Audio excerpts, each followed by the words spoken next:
Assalamu alaikum everyone. Let's move down to the next part of classification of elements chapter. Here we will discuss about anomalous behavior of second period elements. Anomalous behavior of second period elements. ये anomalous behavior क्या होता है? Anomalous का मतलब होता है जरा हटके. ओके मतलब पर्टिकुलर स्टैंडर्ड जो रहते हैं उससे थोड़ा हटके जब होता है उसको हम बोलते हैं एनोमलस नेचर, यानी कि एबनॉर्मल बोल सकते हैं आप, नॉर्मल के बदले abnormal. So the other meaning for anomalous you can call abnormal, right, exceptional cases. ये पूरे मीनिंग है एनोमलस बिहेवियर के, right, of second period elements. When you talk about second period elements,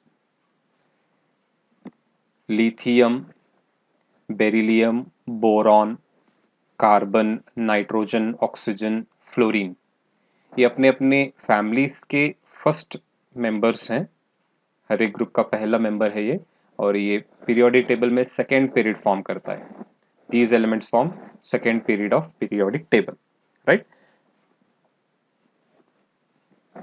ना यहाँ पे anomalous behaviour of second period elements क्यों बोल रहे हैं?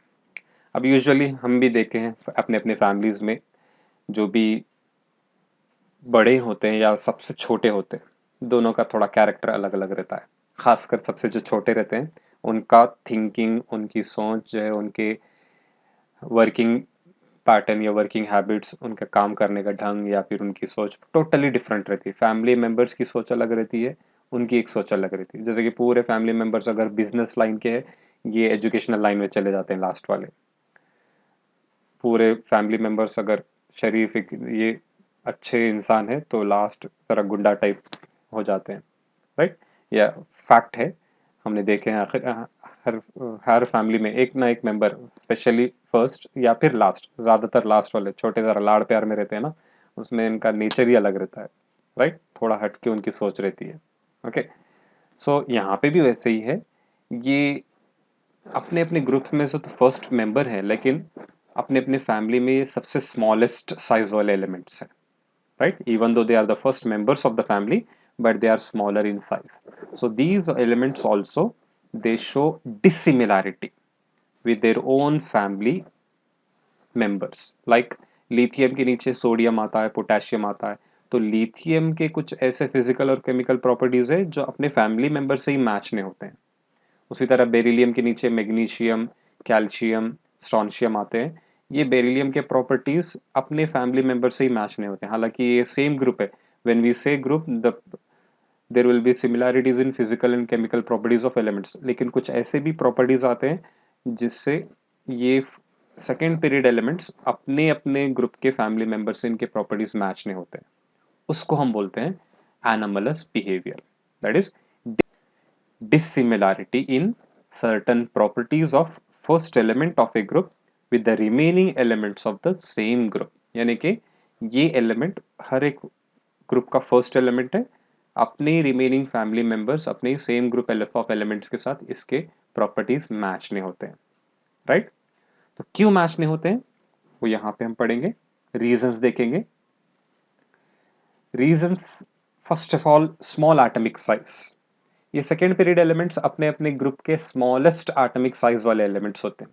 लिथियम अल्कली मेटल्स में सबसे स्मॉलेस्ट है, बेरिलियम अल्कलाइन अर्थ मेटल्स में सबसे स्मॉलेस्ट है, हैलोजेंस में फ्लोरीन सबसे स्मॉलेस्ट है, राइट. तो ये स्मॉल साइज एक बहुत इंपॉर्टेंट फैक्टर है एनोमलस बिहेवियर के लिए, राइट. क्योंकि स्मॉल साइज होने से आयनाइजेशन एंथैल्पी इसकी ज्यादा होती है, इलेक्ट्रॉन गेन एंथैल्पी भी इसका ज्यादा रहता है, इलेक्ट्रोनेगेटिविटी भी सबसे ज्यादा रहता है, right. So this is an important reason why second period elements show anomalous behavior. That is, first important reason is small atomic size. The other than that, high polarizing power, that is charge to size ratio. Polarizing power calculate करने के लिए charge divided by size ratio लेते हैं, तो in second period elements का polarising power बहुत ज्यादा होता है, राइट. इस वजह से भी इनका कैरेक्टर रिमेनिंग फैमिली मेंबर से मैच नहीं होता है, राइट. और ये पोलराइजिंग पावर ज्यादा रहने से कोवैलेंट कैरेक्टर आ जाता है. Covalent character. इससे होता क्या है, जब हम लिथियम के कंपाउंड्स और सोडियम पोटेशियम के कंपाउंड्स का बॉन्डिंग चेक करेंगे, तो लिथियम अल्कली मेटल से, ये बाकी के पूरे भी अल्कली मेटल से, आयोनिक नेचर यहाँ पे ज्यादा होना चाहिए, लेकिन लिथियम और ये बेरिलियम, ये दो ऐसे कंपाउंड्स फॉर्म करते हैं जिनका कोवैलेंट कैरेक्टर ज्यादा रहता है। Covalent character will be dominant. हालांकि आयोनिक कंपाउंड्स फॉर्म होना चाहिए, लेकिन इनका पोलराइजिंग पावर ज्यादा रहने से इनमें कोवैलेंट कैरेक्टर ज्यादा रहता है, right. So why it is happening? Because of the higher polarising power, right. Next important reason is absence of d orbital. Absence of d orbital. अभी आप पूरे सेकेंड पीरियड एलिमेंट्स का कॉन्फ़िगरेशन देखेंगे। Second period elements यानी कि हर element के configuration में दो ही ऑर्बिट आएंगे, फर्स्ट ऑर्बिट और सेकेंड ऑर्बिट। और हमको पता है फर्स्ट ऑर्बिट में एक ही ऑर्बिटल होता है 1s, सेकेंड ऑर्बिट में आता है 2s और 2p।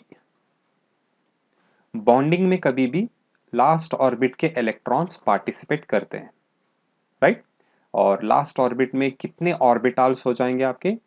ये s ऑर्बिटल एक हो गया, और ये p ऑर्बिटल में तीन आते हैं, px, py, pz आते हैं। तो टोटली 3 मीन्स टोटली 4। इसका मतलब d ऑर्बिटल नहीं आएगा यहाँ पर, ओके। डी ऑर्बिटल नहीं आएगा। थर्ड पीरियड में डी ऑर्बिटल आता है, क्योंकि थर्ड पीरियड एलिमेंट्स में 3 ऑर्बिट आते हैं। थर्ड ऑर्बिट जब आता है तो थर्ड ऑर्बिट में s ऑर्बिटल रहेगा, p ऑर्बिटल रहेगा और d ऑर्बिटल भी रहेगा, राइट। तो d orbital second period elements में नहीं होता है। इस वजह से जब भी ये बॉन्ड्स फॉर्म करते हैं सेकेंड पीरियड एलिमेंट्स, ये मैक्सिमम 4 बॉन्ड्स फॉर्म करेंगे, right. They can form maximum 4 bonds, right. Totally they can form maximum, इनकी कोवैलेंसी या वैलेंसी हम बोल सकते हैं, is maximum 4. Their covalency will be 4, not more than 4, because of absence of d orbital. Covalency is nothing but the involvement of the orbitals in covalent bonding.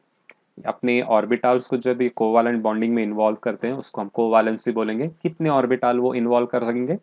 एक s orbital और ये 3 p orbital को involve कर सकते हैं। ये तो inner orbit हो गया। आउटर ऑर्बिट में सिर्फ 4 ऑर्बिटल है, चारों बॉन्डिंग में अगर पार्टिसिपेट करेंगे तो कोवैलेंसी इसकी 4 रहेगी। वही अगर आप हायर पीरियड एलिमेंट्स देखेंगे उसमें थर्ड ऑर्बिट भी आ जाता है, 3s रहेगा, 3p रहेगा, 3d रहेगा। s और p मिला के टोटली 4 हो रहे हैं और d में टोटली 5 आते हैं, यानी कि इनका कोवैलेंसी मोर देन 4 आएगा। लेकिन सेकेंड पीरियड एलिमेंट्स का covalency maximum 4, right? So this is the thing which make these second period elements different from the remaining family members of the particular group, right?